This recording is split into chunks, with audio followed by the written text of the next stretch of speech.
Olá pessoal, sejam todos bem-vindos aqui ao canal Lenda da Solução no YouTube.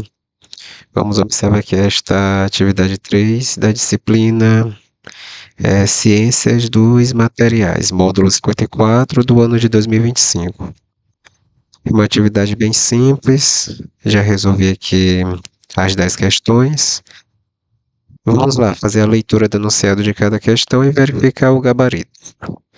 Então aqui na primeira questão nós temos aqui o seguinte: a falha por fadiga pode ocorrer em níveis de tensão consideravelmente inferiores ao limite de resistência à tração do material, pois o componente é submetido a esforços repetitivos ou mesmo cíclicos por um longo período de tempo.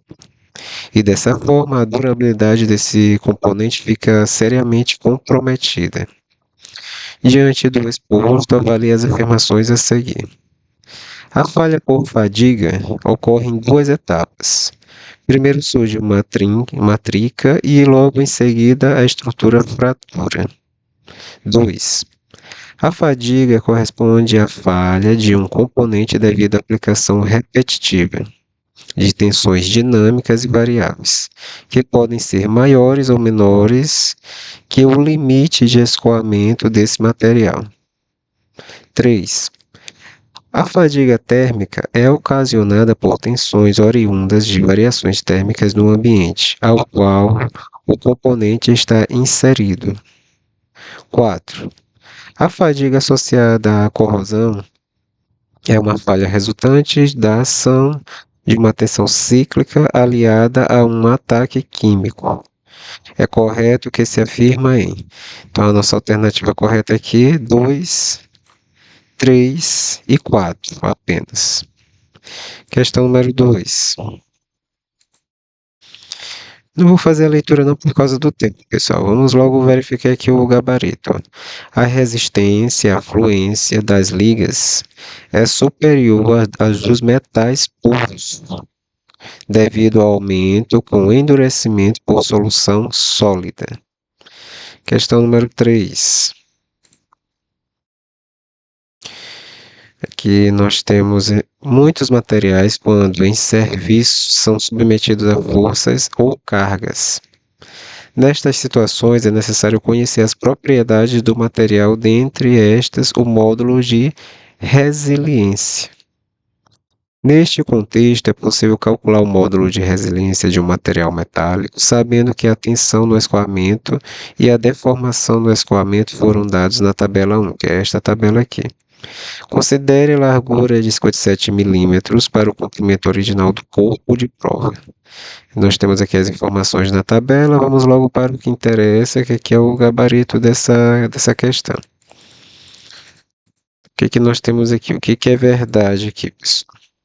É verdade somente o que se afirma em 1, 2 e 3, certo? Esse 4 aqui é falso. Um dos resultados que pode ser extraído da curva tensão-deformação de resistência à tração é o módulo de resiliência, que é a tensão máxima na curva de tensão-deformação do material. Isso aqui é falso, pessoal. Então, o correto é somente 1, 2 e 3 nessa questão. Próxima questão, questão número 4. Os polímeros são compostos orgânicos formados pela união de estruturas de repetição chamadas meros. Daí o nome polímeros, que simboliza muitos meros. Sobre polímeros, julgue as afirmações a seguir.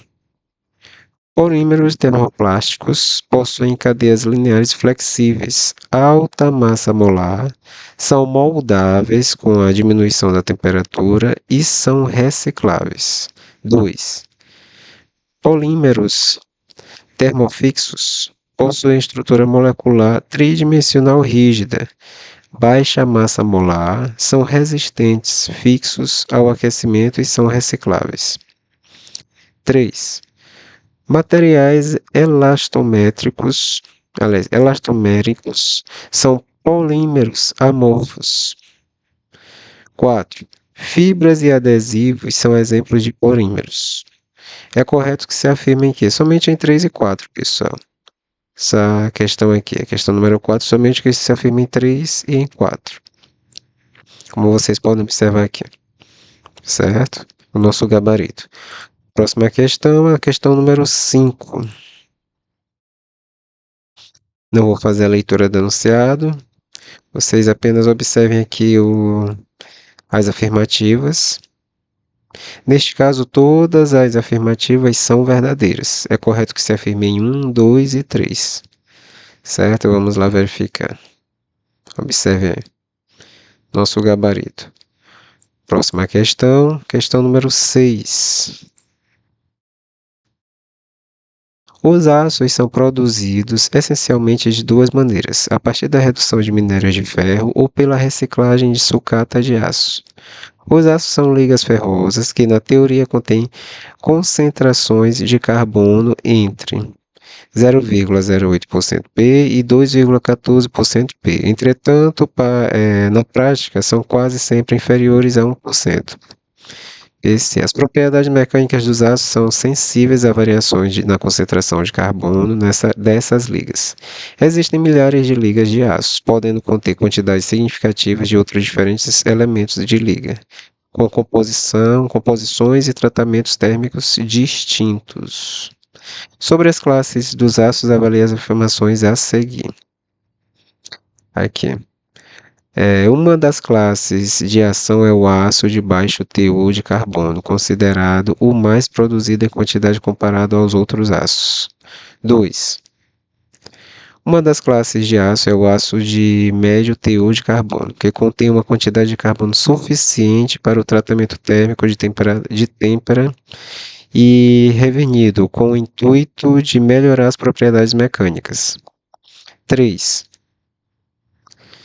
Uma das classes de ação é o aço de alto teor de carbono, que, em comparação ao aço de baixo e médio teor de carbono, tem maior dureza, mais resistente e com menor ductilidade. É correto que se afirma em. Então, nessa questão, todas as afirmações são verdadeiras. Muito bem. Questão número 7, não vou fazer a leitura do enunciado. Coloque o pause e verifique que a resposta é correta. Nesse caso aqui, somente é uma verdadeira. Próxima questão. Essa questão aqui, número 8. As variações de temperaturas experimentadas pelos materiais podem acabar causando tensões neles. Essas tensões térmicas precisam ser levadas em conta, uma vez que podem causar uma deformação plástica indesejável ou até mesmo a fratura de um componente. Sobre as tensões térmicas, avalie as afirmações a seguir.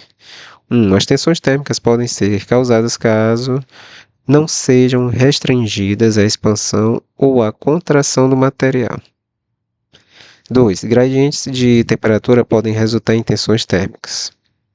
E 3. Alguns materiais podem fraturar devido a choques térmicos. É correto que se afirme em 2 e 3 apenas, pessoal. O 1 é falso. Certo? Somente 2 e 3 são corretas. São verdadeiras. Aqui eu fiz todos os cálculos para resolver essa questão. E encontrei como resultado aqui 0,58 milímetros. Observe com bastante atenção aqui o enunciado. Coloque o pause e a resposta é 0,58 milímetros. E aqui finalmente a última questão, bem interessante, também possui cálculo. Então aqui o resultado, esse 1 aqui é falso. 2, 3 e 4 são verdadeiros, como vocês podem observar aqui no gabarito, certo? Então é isso, pessoal. Resolvi aí também essa atividade 3 da disciplina Ciências dos Materiais.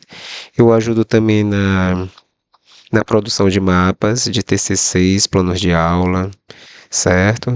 Deixarei aqui para vocês os meus contatos, como vocês podem observar, principalmente meu WhatsApp, DDD 98 98721 8164. Então inscrevam-se aqui nesse canal Lenda da Solução no YouTube e também no Instagram. O Instagram Lenda_Solução sem o tio e sem a cedilha. Eu vou ficando por aqui. Meu muito obrigado a todos vocês e tenham bons estudos.